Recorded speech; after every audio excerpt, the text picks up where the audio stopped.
All right, folks, this is multiple sightings in daylight outside of Shady Springs. This is a BFRO report from 2007, September 28 in West Virginia. Very, very, very close to where I live. Little freaky. Little freaky.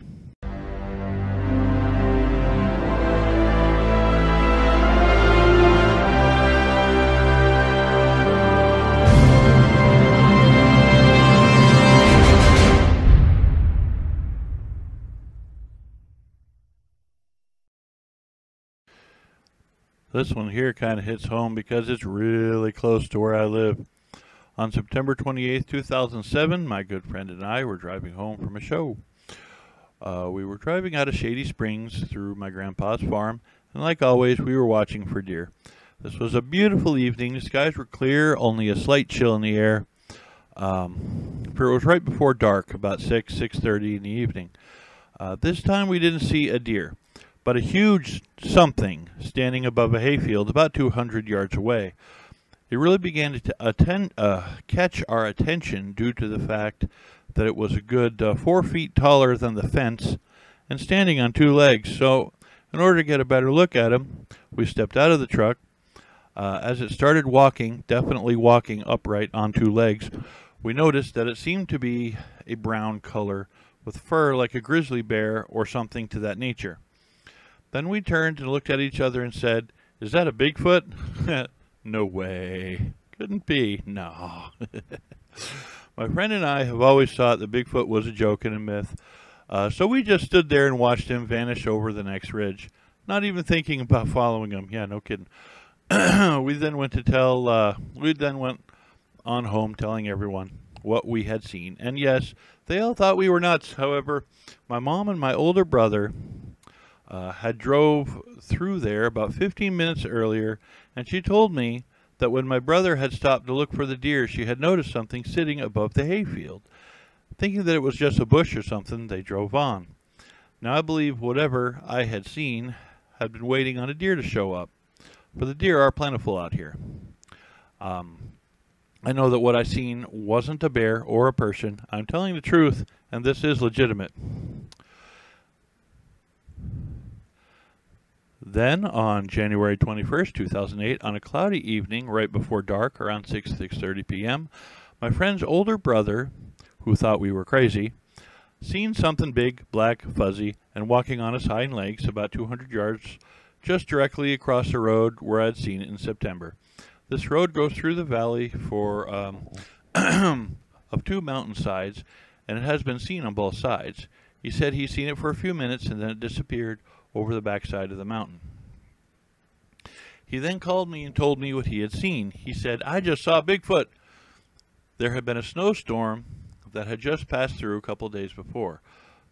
There was snow on the ground and the temperature was in the teens. My neighbor and I got a light on a four-wheeler and headed that way to look for tracks or any kind of sign. When we got to the top of the mountain, the wind was blowing very hard. This caused the snow to be blown around like grains of sand. We were, however, able to find tracks that we had never seen before. Even though the tracks weren't perfect due to the wind, they were still very unusual.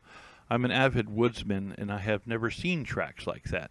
These tracks were narrow and about the size of a man's 8.5 shoe size.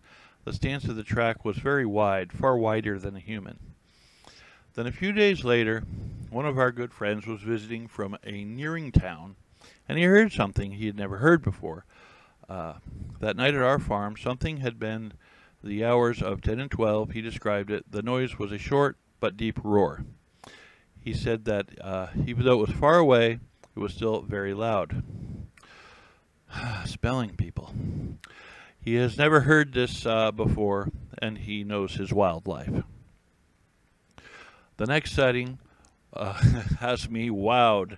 Since my friends and I have seen these sightings, my mom has been paying close attention to both sides of the mountain to look for that something he had been talking about. On March 18th, 2008, a partially cloudy day, around 65 degrees, my mom was traveling to the grocery store about 2 p.m. As she was looking out the mountainside, she noticed something huge and black standing on the mountain about 200 yards away. I couldn't believe what I was seeing, she told me. This time it was on the other end of the mountain where the brush is much thicker. She then drove her Jeep Cherokee as far as she could until the gate stopped her. She said that as she was driving her Jeep that way, a huge black creature was covering a lot of ground on two legs. Not running, but covering a lot of territory. It was first moving horizontally with the mountainside. This would be very hard to do, for it gets really steep. Then she said that it suddenly stopped and looked at her and then turned slightly up the mountainside, right into the thick brush. She told me after that it disappeared. So, in conclusion, there have been 3 sightings of the same huge upright creature in the same area just a few months apart, with a total of 4 witnesses. Other witnesses. When I had first seen it, my good friend was with me. Then my friend's older brother seen it, and also my mom. Environment. On a mountain ridge walking above a hayfield. There's a creek located below the field. Seen again on the opposite mountain directly across the road. This side steeper and is full of brush. Follow-up investigation report by BFRO. They actually went down there and showed up. The witness is a 20-year-old college student. He lives with his family near Shady Springs, West Virginia. He, his friend, and family hunt at every opportunity. Prior to the sighting reported here, he had only minimal interest in Sasquatch. His opinion has changed. I spoke to the witness for approximately 1 hour. He is credible. The creature was sighted approximately 200 yards from the observer, uphill from a public road and at the top of a hayfield. Near the creature was a barbed wire fence. The fence served to illustrate its size. He stated the fence is about 4 feet tall, and the creature was nearly twice as high as the fence. The sighting occurred between 6 and 6:30 p.m. on September 21st. The creature was walking away from the witness, appeared to be brown in color. The field where the creature was seen normally has seen several deer present at the same time of day. This was an exception. I asked about the nearest occupied dwelling at the sighting location. He reported from the Sasquatch's location. There were 2 dwellings on each side of it, each over 400 yards distant. In all total, there are no more than 4 houses within the line of sight of the creature. He included friends and families, anecdotal sighting information. Wow. Wow. This is like really close to where I live. I mean, like really, really close to where I live. I could probably be there in like a half an hour, kind of close. Oh, damn.